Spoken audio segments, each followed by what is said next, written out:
we're going to begin section 1.5 talking about our parent functions. Parent functions are just like the most basic version of the function before it has been transformed. So I'm going to zoom in a bit so we can see these better. A constant function is just at some height c. That means we have a straight line, like this is a number basically. My y value equals some number. So I could say like my c value would be 4, right? My c value could be at 4. A constant function is just going to be a line that goes straight across on our graph. Straight across and goes forever in both directions, just flat. That's what a constant function is. The identity function is f of x equals x, or y equals x. So from y equals mx plus b, b is our y-intercept, it is 0 here. Our slope is a number that's secretly in front of secretly in front of x, it's 1. So I'm going to go through 0, 0, then up 1 over 1, and just continue that pattern. So the line that goes through these dots is my identity function. Our quadratic function is x squared, so like y equals x squared or f of x equals x squared. If I have an x value of 0, my y value is 0. If x is 1, 1 squared is 1. 2 squared is 4. 3 squared would be 5, 6, 7, 8, 9 right here. Same thing happens on the other side. Negative 1 squared is 1.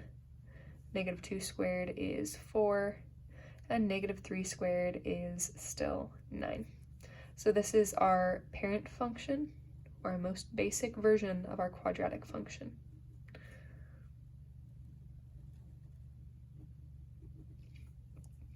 Our cubic function, if I have a 0 to the third, that's 0. 1 to the third is 1. 2 to the third, that's 2 times 2, which is 4 times 2, which is 8. So it is like way, let's see, this is 5. So 6, 7, 8, it would be like way up here. So I just need to make sure that my graph gets really steep and I don't cross this line on my graph. Same thing happens over here. So it would be like way down here.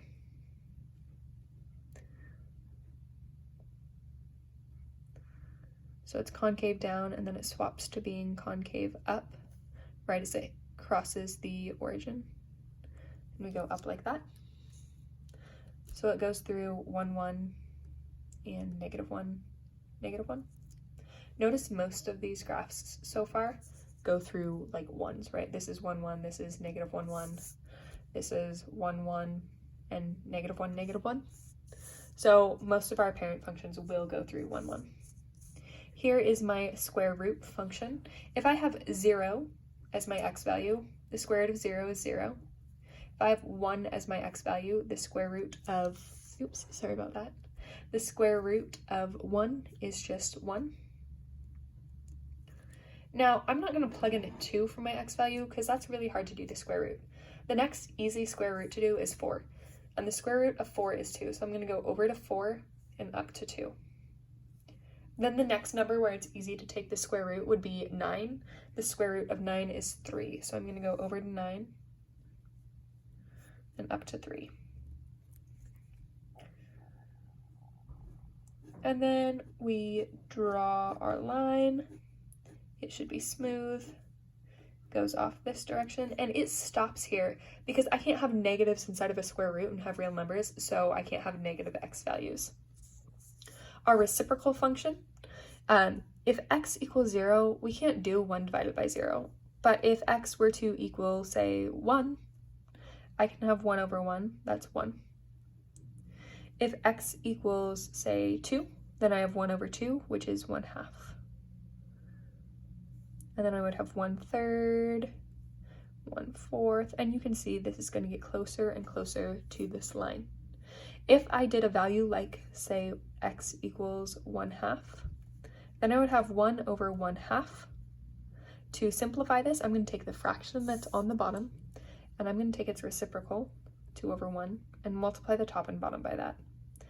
I can do that because 2 over 1 over 2 over 1, that just equals 1. The same thing over itself always equals 1, but these cancel out, giving me an answer of just 2. So right here, same type of thing is happening. We have an asymptote here.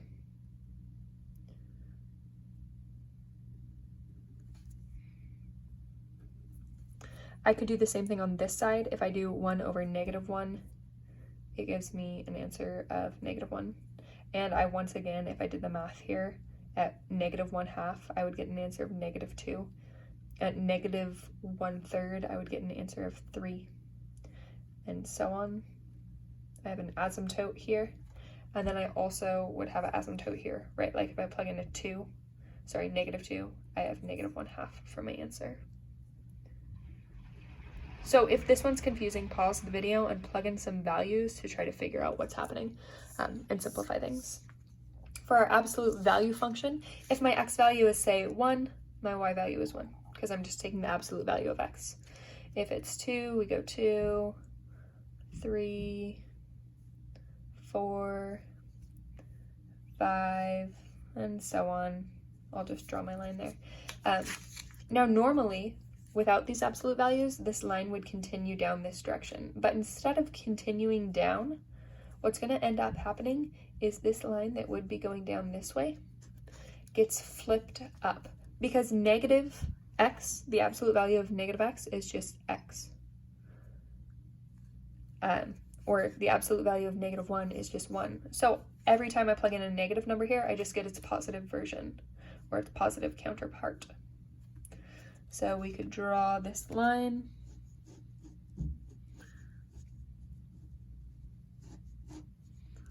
Goes on forever up there. And on forever that way. So that's our absolute value function. And then our last one is called our greatest integer function. This is our notation for it in the book. There's another notation. The book will actually look like that. But there's another notation called the floor function. Basically, what we're doing is we're taking our identity function here, but every time we have a y value, we're going to round it down to the nearest integer. That's why it's called the floor, because like this whole thing just kind of drops to the floor, and this would drop to the floor. So instead of having it like slanted, it just goes flat, and then we kind of have something that looks like stairs. So we're going to have a solid dot here and a hollow dot here. Solid, hollow, line in between. Solid, hollow, and line in between. And we're just going to keep doing that.